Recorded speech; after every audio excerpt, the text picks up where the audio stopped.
Hi,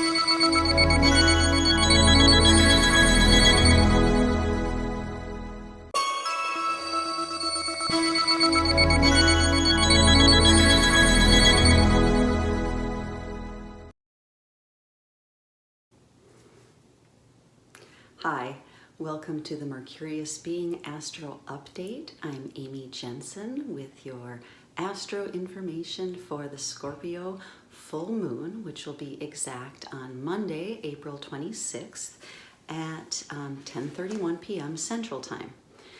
So it's Thursday, April 22nd, so I'm very early, and actually I even wrote this a few days ago.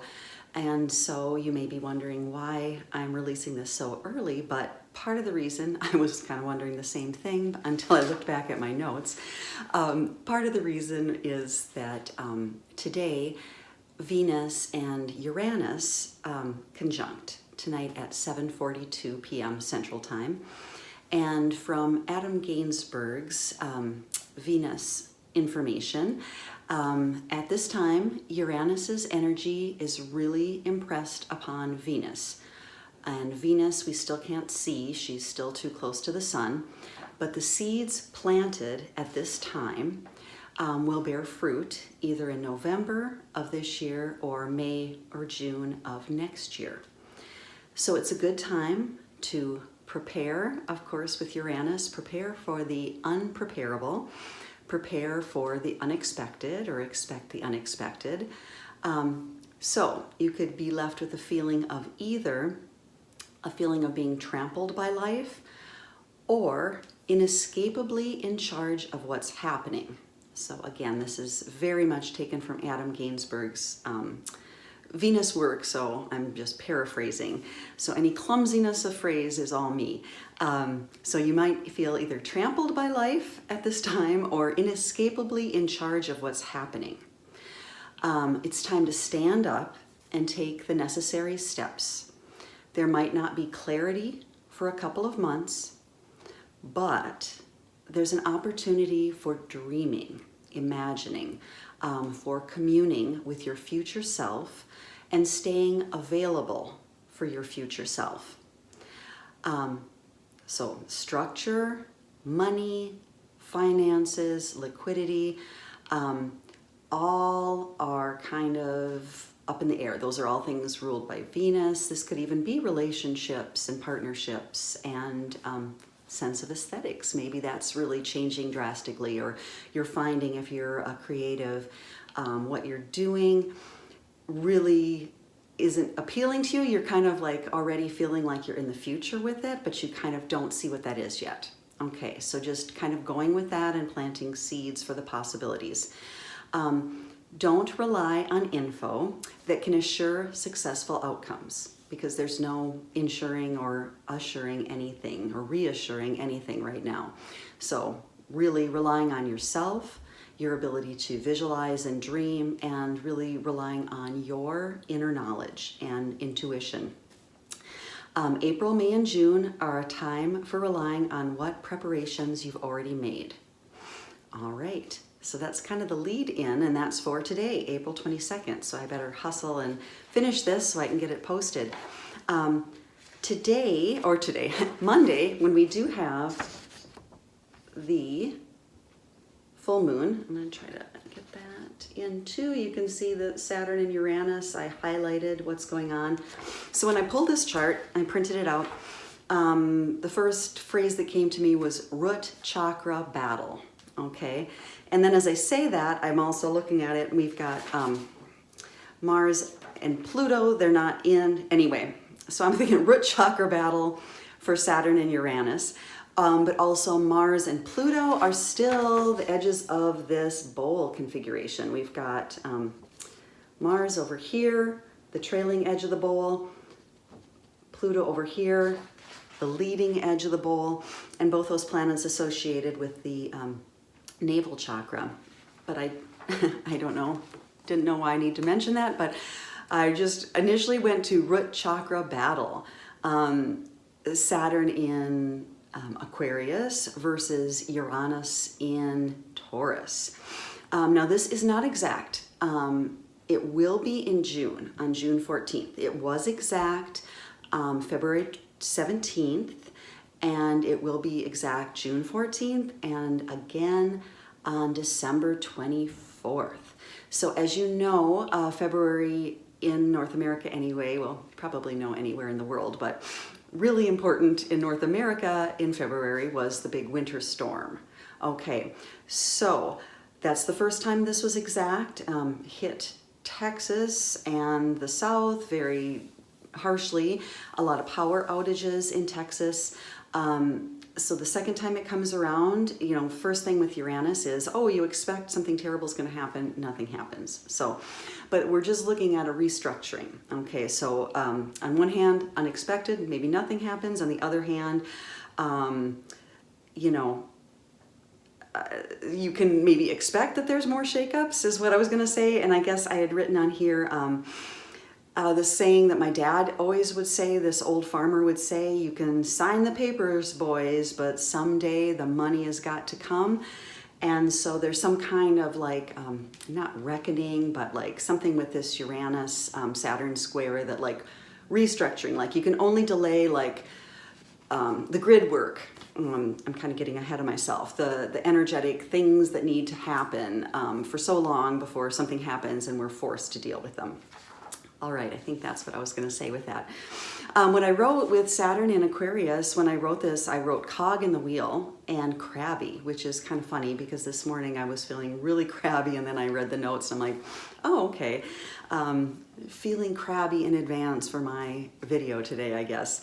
But at the same time, so these aren't exact right now, but they're in orb, is what we would say. And they are kind of in orb, what did I write? I think from November of last year, 2020, to January of 2023. So even though they're not exact and intense as they were in February, they will be in June and they will be in December, they're still dancing. So it's kind of like, you know, they come together and then they separate, but their energies are still kind of modulating with each other.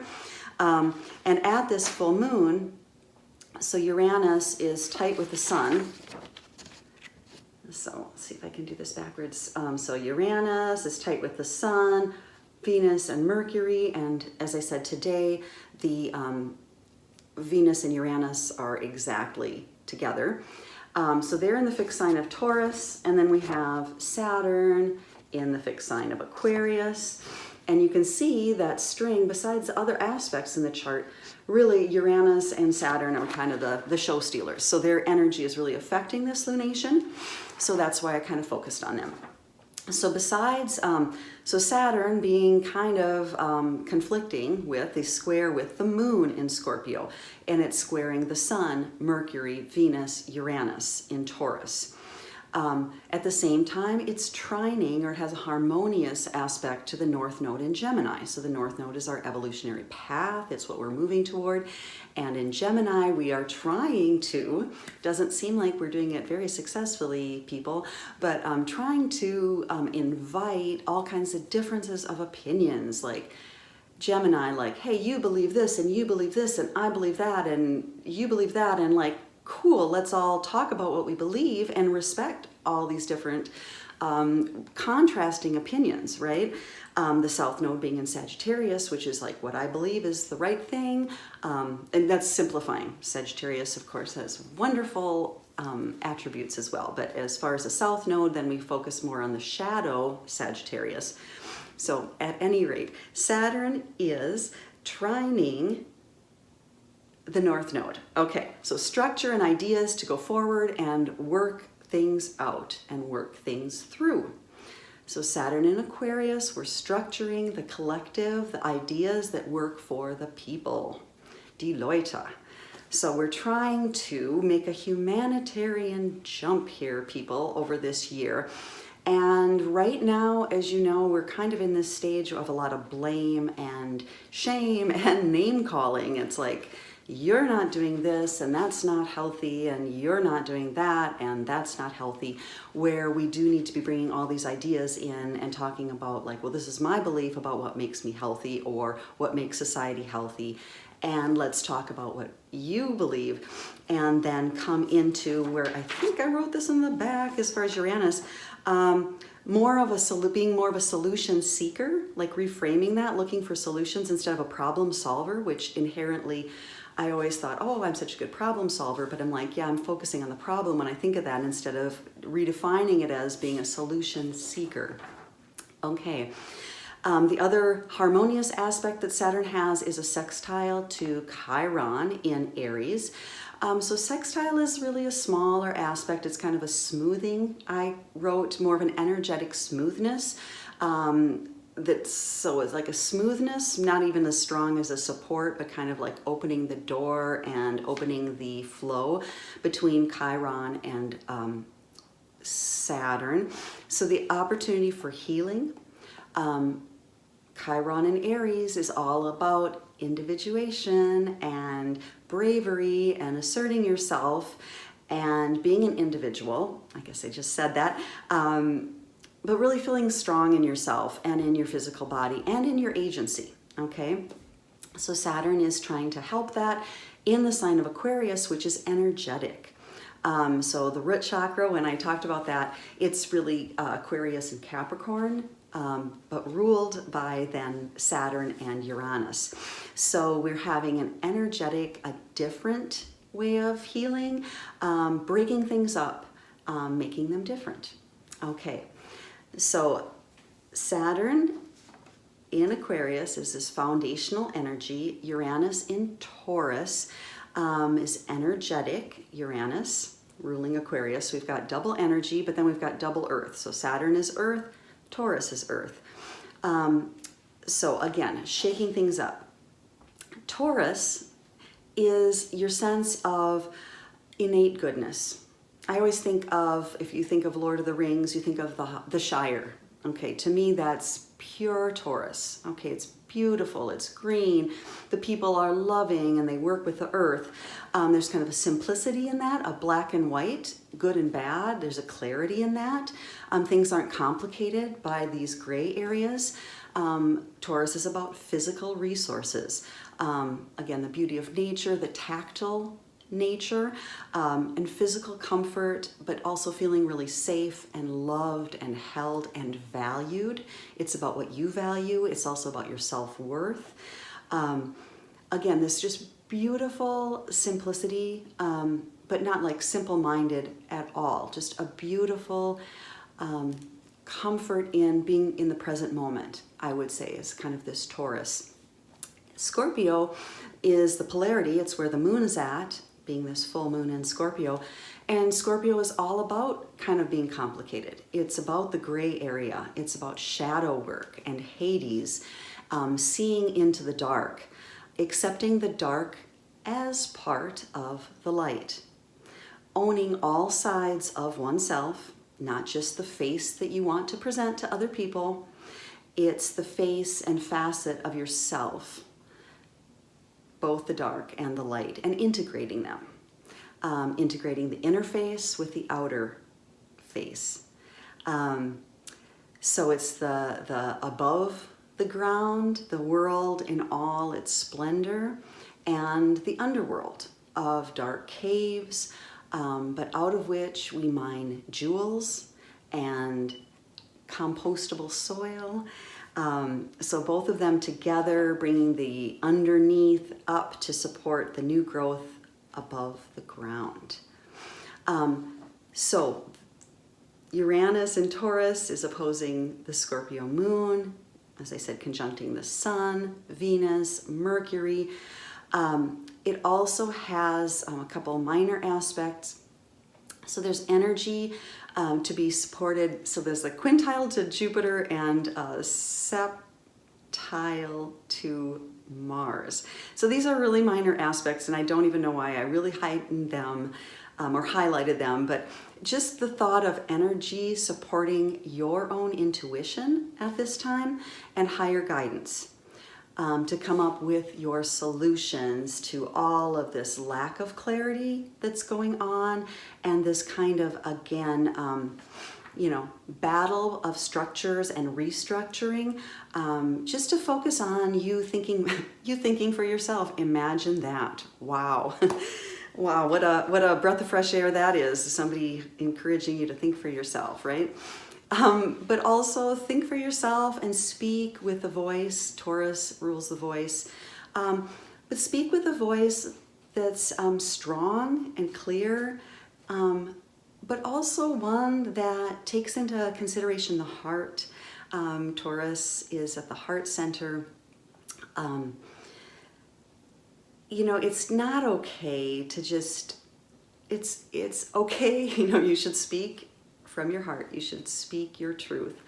But it really isn't okay to speak something that hurts other people. I mean, I would say that's kind of a fundamental thing.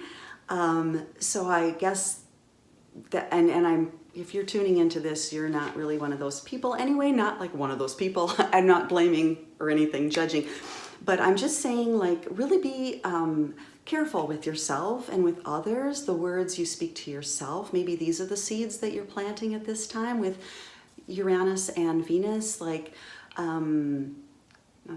kind of went off on a tangent there, but just speaking with words that aren't harmful to yourself, and really valuing yourself and your self-worth, and also really valuing and seeing everyone else. And even when I said that, other people, I meant, because there are a lot of people that are saying a lot of hurtful things and harmful things. And again, just trying to take the dialogue into being more the solution seeker and being strong in your words, but being considerate, there we go, of what other people have to say, even if they're like way on one end of the spectrum and you're way on the other end of the spectrum. Using all of that difference to find the commonality. Wow, I don't know where I went with that one, but all right, let's jump to the Sabian symbols. One other thing.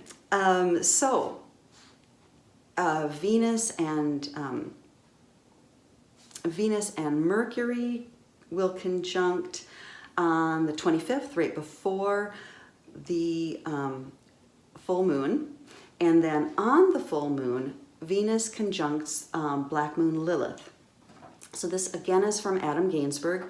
So just have this thought in mind. Your future won't be what you want it to be if you can't let go of old resentments, defeatism, entitlement, blaming of others or the world. Ultimately, you're only blaming yourself. Own what you feel that you're lacking or what you feel you need.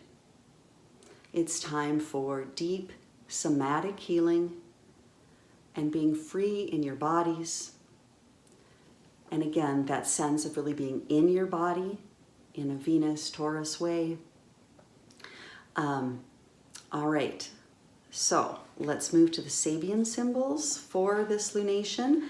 The Sun is at 8 degrees Taurus, and this is from Martin Goldsmith, The Zodiac by Degrees.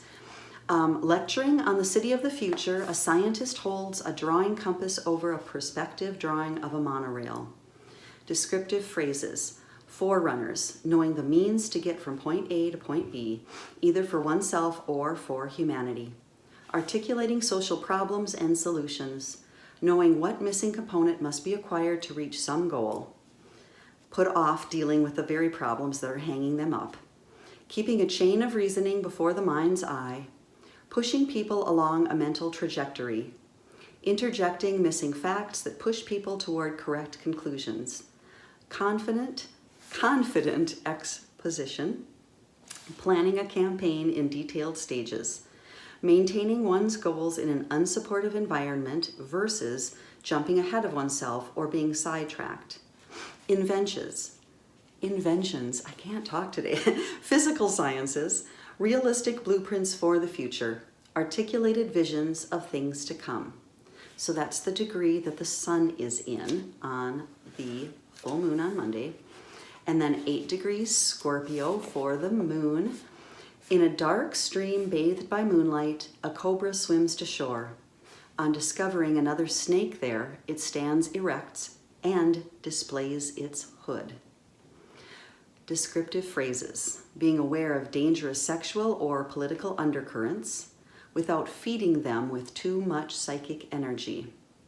Taking a stand when faced with life's challenges. Directing others in some bold enterprise. Managing power responsibly versus controlling others through force of personality or menacing displays. Feeling potent versus feeling impotent. Slick, sophisticated navigation of subtle undercurrents in social situations. Kundalini's power to expand the astral body. And that is it. All right. So we kind of went through the energies of today, the 22nd, through the 26th, and I hope that everything kind of came together, and I hope everything is coming together for you, again, in your own unique way, and allow yourself to live with these questions and plant the seeds for your future. All right, take care. Namaste.